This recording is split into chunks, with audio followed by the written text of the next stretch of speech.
Hello friends, हूँ आज बनावानी छूँ टामेटाना भजिया। तो एनी माटे पहला આપણે ચટણી તૈયાર કરી લઈશું। તો ચટણી માટે અડધો કપ અડધી વાડકી ચવાણું એડ કરી દેવાનું। બસ હવે આ ધાણા છે એ અંદર એડ કરી દેવાના।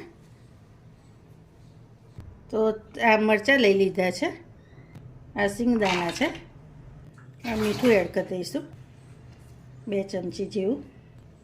આ લીલા મોરા મરચાં છે એ કલર આવે એટલે એડ કર્યા છે, અને આ છાશ છે, દહીં હોય તો દહીં તમારી પાસે જે હોય ને એ એડ કરી દેવાનું। હવે આપણે એને ગ્રાઇન્ડ કરી લઈશું। હવે આપણે આવી રીતનું પીસી લેવાનું। થોડુંક આમ મતલબ આવી રીતે રહેવું જોઈએ, એકદમ લિક્વિડ નહીં કરી દેવાનું, બરાબર। હવે આપણે આમાં ગળપણ બાકી છે તો થોડુંક ગળપણ એડ કરી દઈશું।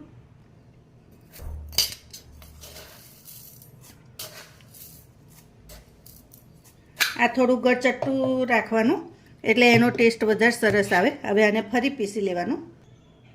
તો જો આટલી થીક ચટણી થવી જોઈએ તૈયાર છે। તો હવે આપણે એને બાઉલમાં કાઢી લઈશું।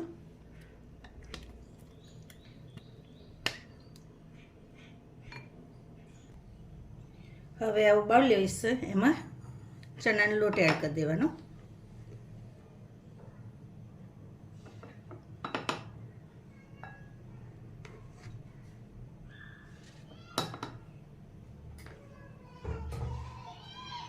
તો આવી રીતે ચણાનો લોટ લઈ લીધો। હવે જે જારમાં આપણે ચટણી પીસી હતી ને એ જારમાં આપણે પાણી એડ કરી દેવાનું, અને એ જ પાણીથી આપણે ખીરાવાળો લોટ બાંધીશું। તો હવે થોડુંક પાણી એડ કરતા જવાનું અને ખીરાનું તૈયાર કરી દેવાનો લોટ।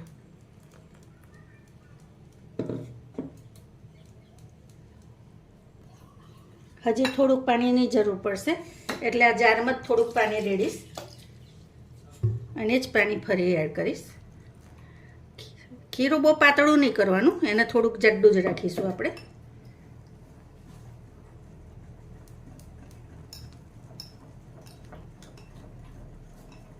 તો જો આવી રીતે આપણે એને થોડુંક હું તમને ઝૂમ કરીને બતાવું। તો આવી રીતે થોડુંક ઘટ્ટ ખીરું રાખવાનું, જો બરાબર। હવે એમાં થોડુંક મીઠું પણ જોડે જોડે એડ કરી જ દઈશ। મીઠું થોડુંક ટેસ્ટ પ્રમાણે તમારે એડ કરી દેવાનું। હવે એને બરાબર ફેટી લેવાનું।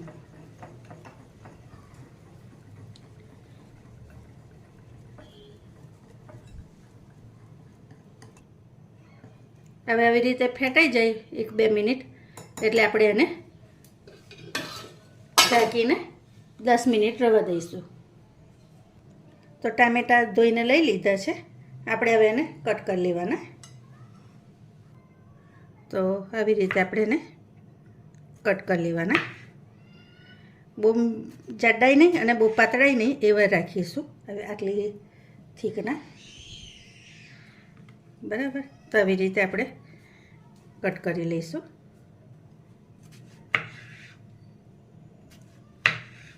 જુઓ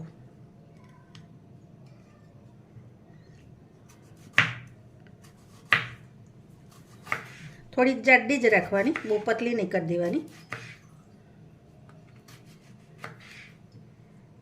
જોઈ આવી રીતે બધી જ કરી લેવાની। તો જો બધા આવી રીતે કરી લીધા છે પૈતિકા। હવે આપણે એને તરી લઈએ।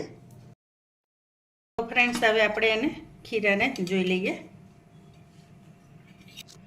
હવે એમાં થોડુંક મીઠું એડ કરી દઈશું, પછી આ સોડા છે એ થોડુંક એડ કરી દેવાનું, અને ઉપર પાણી રેડી દેવાનું। અને ખીરું આપણે છે ને જાડું જ રાખવાનું, પતલું બિલકુલ નહીં કરવાનું।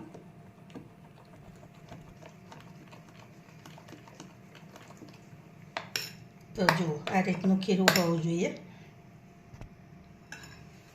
હવે આ તેલ આપણે મૂકી દીધું છે। હવે બીજી સાઈડે આપણે ટામેટાનું પતીકું લેવાનું આવી રીતે, અને એની પર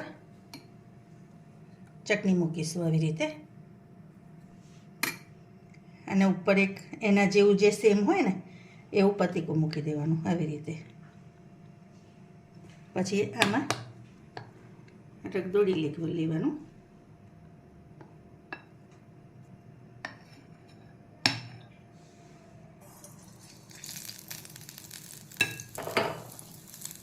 આવી રીતે તમારે એને મૂકી દેવાનું. આ એકદમ અલગ ટાઈપના અને બહુ સરસ લાગે છે ચટણીને લીધે. તો તમે એકવાર આવી રીતે ચોક્કસથી બનાવજો.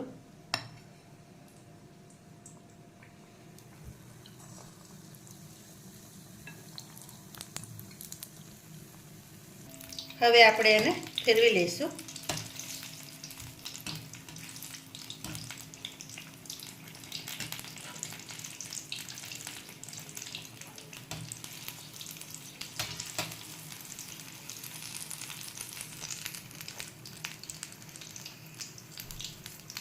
જો તમે જોઈ શકો છો કેવા ફૂલી ફૂલીને ગોટા જેવા થાય છે. ટેસ્ટમાં પણ બહુ સરસ લાગશે. તમે એકવાર આવી રીતે ચોક્કસથી ટ્રાય કરજો. હવે આટલા થાય ને એટલે આપણે કઢી લેવાના. તો તમે જોઈ શકો છો કેવા સરસ થયા છે. હવે આવી રીતે બીજા તરી લઈએ.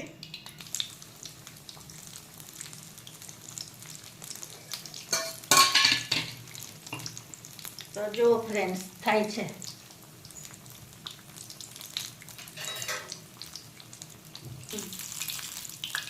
તો જો ફ્રેન્ડ્સ આપણા ટામેટાના ભજીયા રેડી છે.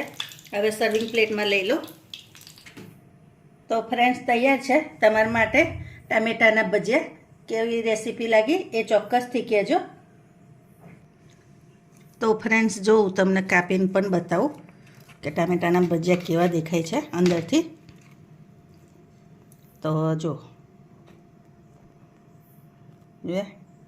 આ ખાવામાં ખૂબ સરસ લાગે છે. એકવાર આ રેસીપી ચોક્કસથી ટ્રાય કરજો. અને ગરમ ગરમ તો બહુ જ ફાઇન લાગે છે, બરાબર.